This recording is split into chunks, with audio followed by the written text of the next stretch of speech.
Kaya nakikita mo kay hindi ka namin iiwan. Kaya wag kang mag-isip na ni minsan ikaw ay iiwanan ng iyong mga kababayan. Habang naririto ka, naririto rin kami. Amen. Pinangalanan na nga po namin ito as Duterte Park. Meron na din siya At Duterte meron na rin Forest. Duterte Forest. Maya-maya, it will be the kingdom of the Duterte. Anyway, sa mapagpalang Biyernes Santo po sa inyong lahat. Alam naman po natin kung ano nangyari nung Biyernes Santo. Ito po talaga yung pinahirapan nilang ating Kristo. Siya po talaga ay tinorture in modern lingo. At pinabuhat ang kanyang krus, pinagpapalo ang likod, ipinako, linagyan ng tinik ang ulo, at talaga naman pong pinahirap yung kanyang buhay.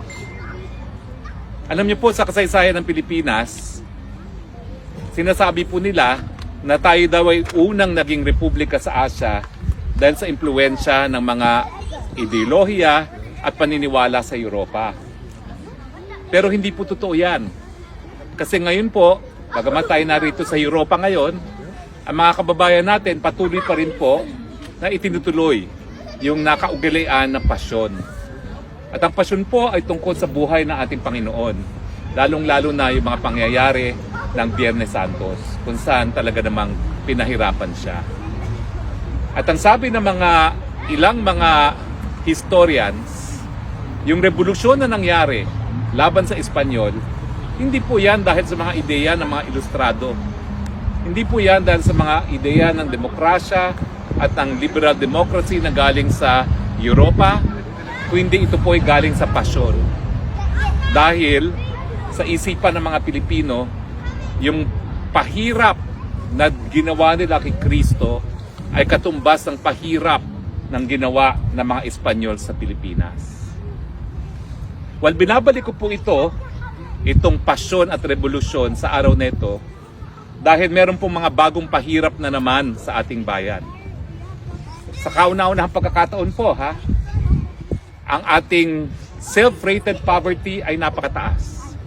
Ang all-time po ay naranasan natin ng Disyembre 2024 sa administrasyon ng Marcos Jr.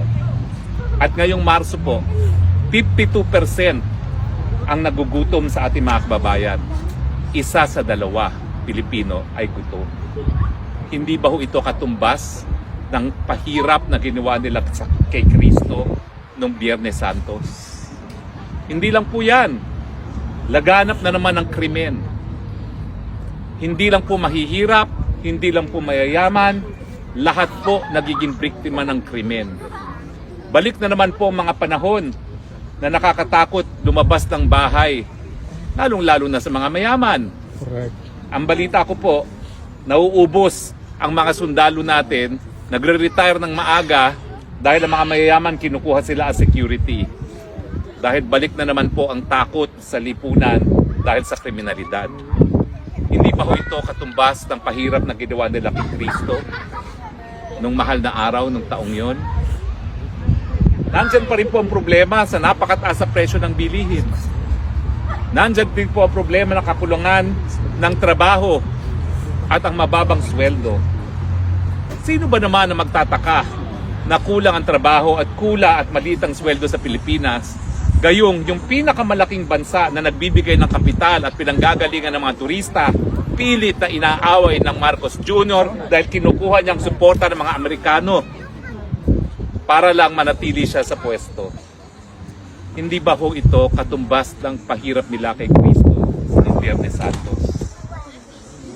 At sana po, tama ang sinabi ni Dr. Ileto, yung historian na sumulat ng Pasyon at Revolusyon, na kung paano ang pasyon ay naging dahilan para nagkaroon ng kauna-unang republika sa Asia, sana ang mga pahirap ngayon ng Marcos Jr.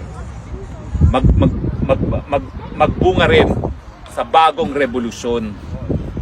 Revolusyon kung saan mawawala na sana po ang pagkagutom. Revolusyon kung saan yung kapayapaan at mababang kriminalidad na ibinigay sa atin ni Tatay Digong ay mababalik muli.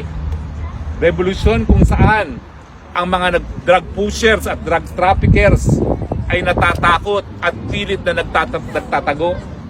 At kung saan ang presyo ng mga pinagbabawal ng gamot ay lalong tumaas dahil doon sa ginagawa ng gobyerno na talagang sinusupil ang pangangalakal ng pinagbabawal na droga.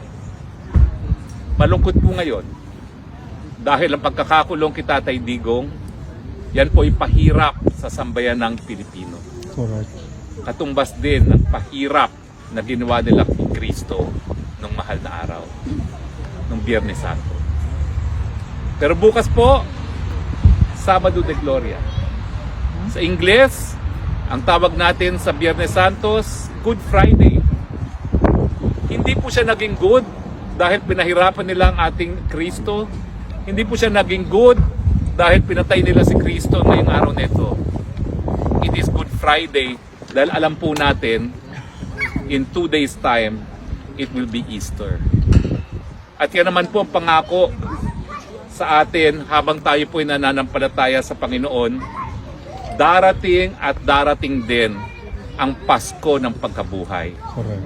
Darating at darating din ang Pasko ng pagkabuhay ng sambayan ng Pilipino na matatigil na ang administrasyon na nagpapalaganap ng gutom, matitigil na ang administrasyon na nanunupil ng karapatang pantao, matitigil na ang administrasyon na lantaran ang korupsyon. Darating din ang Pasko ng pagkabuhay. Yes. So ngayon po, habang tayo nagmumuni-muni sa kahalagahan ng Biyernes Santos, alalahanin po talaga natin yung pagluksa ng lahat ng nananampalataya sa pagkapako sa krus na ating Panginoon. Pero gaya ng aking sinabi, isang tulog na lang, darating naman ang Pasko ng pagkabuhay. Tatay, konting tulog na lang, darating din ang ating Pasko ng pagkabuhay. Amen. Maraming salamat po. Thank you po. Mapagpalayan at mapagpalain pong Biyernes Santo sa inyo. Thank you po, Attorney.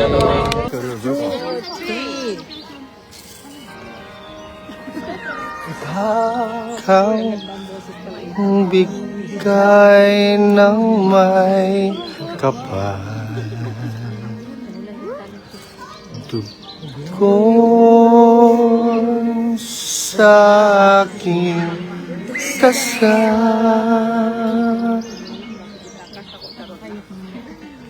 upang sa lahat ng panahon, bawat pagkakataon, ang ibigin ko ikaw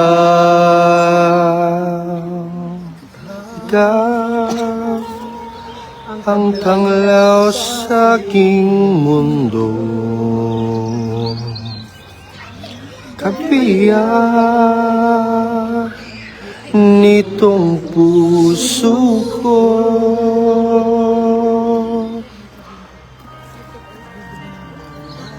Wala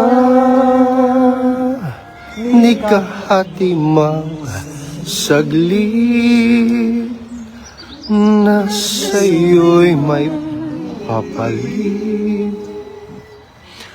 Ang't kailan may ikaw ang lahat ng aking galaw, ang sanhi ay ikaw. Kung may bukas magtinatanaw, dahil may isang ikaw. Kulang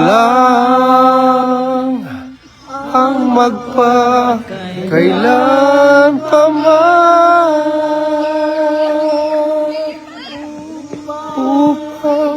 bawat sandali ay upang mulit-muli ay ang mahalin ay ikaw.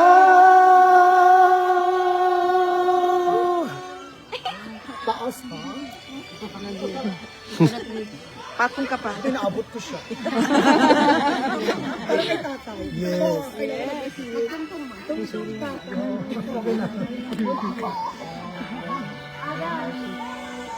Kulang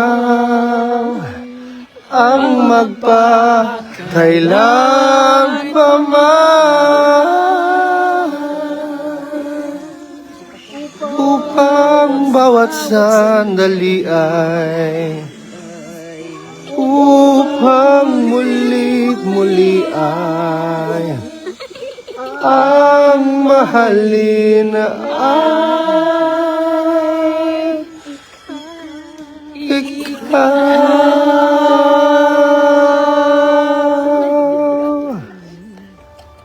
Sabay tayo sa ikaw. Ha? Ikaw. Ikaw.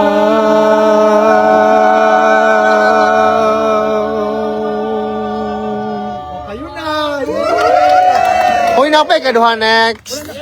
Oh, okay.